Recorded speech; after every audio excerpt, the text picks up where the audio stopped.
Welcome back, guys, to Yes a Tesla. My first 72 hours with the long range rear wheel drive 2025 Tesla Model 3. And I've got to say, there's some things that I really truly love, and there's some things that I feel like could be a little bit better, okay?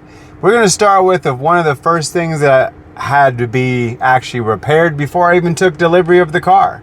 So the door had a slight, it was like this slight on this side, the driver's side, it was like this slight basically, and it was protruded out just a little bit. Now with this one, I knew it was going to be easy because where it latches is usually where it's having the failed issue. So usually just tighten that up and you're all good. So that was fixed within not even 5 minutes. Boom, boom, boom, boom. Next thing you know, it's fixed, ready to go. But in fixing the door created a new problem on the inside. Now this part I didn't record, so I'm going to go ahead and show you as of right now what I'm talking about. Now this is minimal. This is slight, but it's still a thing. It's like, it just runs into that, basically. So when they fixed the door, I think it created that issue to where it's not completely flush. Now, do I want to sit here and go back and forth from the service to just getting this one small, insignificant thing done? No, I'll just deal with it. As long as it doesn't cause any current issues in the first year, then it's fine. Cosmetically, this thing is clean, bro. Like I said, I bought this brand new, fresh off the line. This is having the smallest issue right there. Also, I haven't run the battery test on it just yet. Tomorrow will probably be the day. I'm gonna be off the entire day, so I'm gonna just go ahead and I got one video to record, obviously. But other than that, I want to be able to drain this battery to see the percentage that it's currently at. Because in my opinion, charging twice in a day just from driving all over town, I don't know, is that actually how much range it has? I mean, because it said I have 363 miles. Now I would have just got the all-wheel drive if I wanted less miles. So 363 is more than enough that I need. Why do I find myself having to charge more? So I'll fill it all the way up to 85%, which is okay. And that will be 308 miles. Now with the 308 miles, I should be able to continue going. Now, I don't drive 308 miles. I do drive all over this place all day, every day, but I'm saying I've never driven 308 miles. Now I know the miles are not exact. It takes a lot of things into consideration, such as Sentry mode. Sentry mode is activated because I'm in a lot of parking lots. So Sentry mode is definitely activated. So that does catch into it. The air conditioning and these ventilated seats, yes, okay, that has to do with it. I get it.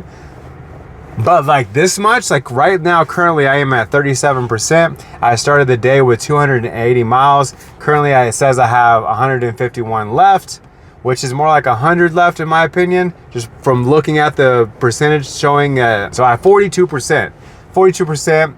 If my battery was 42% on my phone, I would literally plug it in. Now, I'm not going to plug it in until we get below 100, probably closer to 50 or 40. But I want to make sure that my battery is fully healthy. So that's one issue that I feel like should be a little bit better. 363 miles, come on, bro. I should be able to go all day off into the next day. I don't drive 363 miles. I drive maybe 180 to 200 at the very max. So we will definitely take a look at that, okay? I had two that I could have got the same day. The reason why I picked this exact one was because I really like the Quicksilver as well as geographical location. So the other one was in Mesa, which was like from my house, because I was gonna have to take an Uber all the way there. So from my house to Mesa is like nearly an hour away.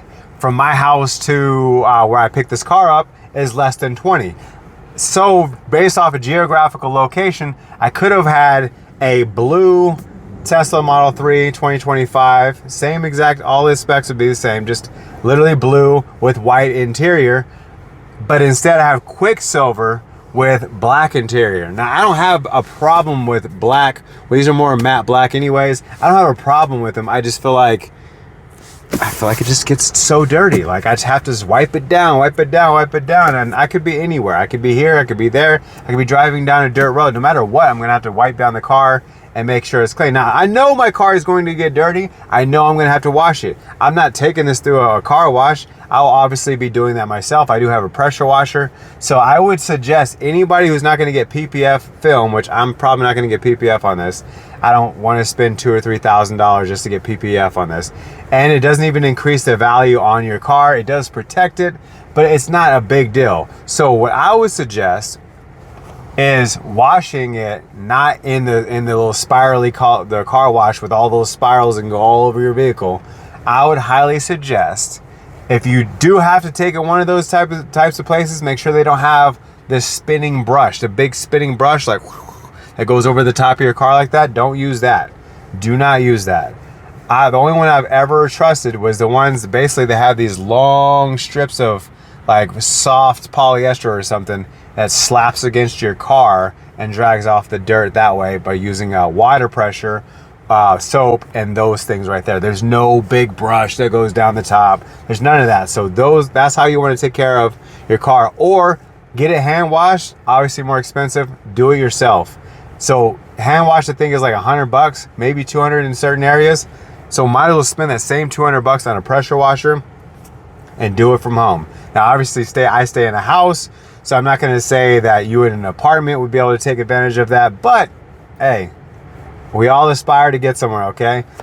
Hopefully you aspire to get out of an apartment situation and into an all right house, even if it's just a starter house. I'm not talking. I don't own the house. I just rent. So I'm just saying, getting in a starter house. My first 72 hours, my first impressions on this car is I love it for sure. I love everything about it. I love going inside of the store, then coming out to a cool car because, well, cool because it's Quicksilver, but cool car because I hit the precondition and everything just goes. Like right now I'm breaking out a little sweat because the air conditioning is super low, but everything's nice. And then I just got my first compliment just yesterday. Someone was like, yo, bro, that's a really nice car. So that's pretty cool. I've never got a compliment on my car ever. So that's pretty cool to have that compliment. I know the compliments aren't going to just keep coming. They're already coming out with a new Model Y that's extended. That's even going to be bigger than the regular Model Y. Do I wish I would have waited and traded my HRV in for the Model Y like that they extended? Or do I feel like I got a deal and I should just stick exactly with what I have, which is the Model Y 2023? That was all-wheel drive. I feel like had I did that, I would be like literally over $100,000 in debt between those two cars. So no, I'm glad that I did get that one used, and it didn't really matter. I needed to get rid of the HRV. The HRV was going to go regardless. They gave me an undeniable deal of $9,000. I'm like, I'm going to take it. Cool. And then they say, hey, it was Monday. Hey, we're going to deliver this car this week by Thursday. Boom. They didn't even verify. This is how I feel like they really truly wanted my car. They didn't even verify my income. Like they didn't verify, no paperwork, no nothing. Just ran my credit, say, all right, cool, sounds good, see you on Thursday. Make sure your car is ready to go. My car was ready to go. They towed it off. They gave me my car, signed a few paperworks, and then boom, that car is mine.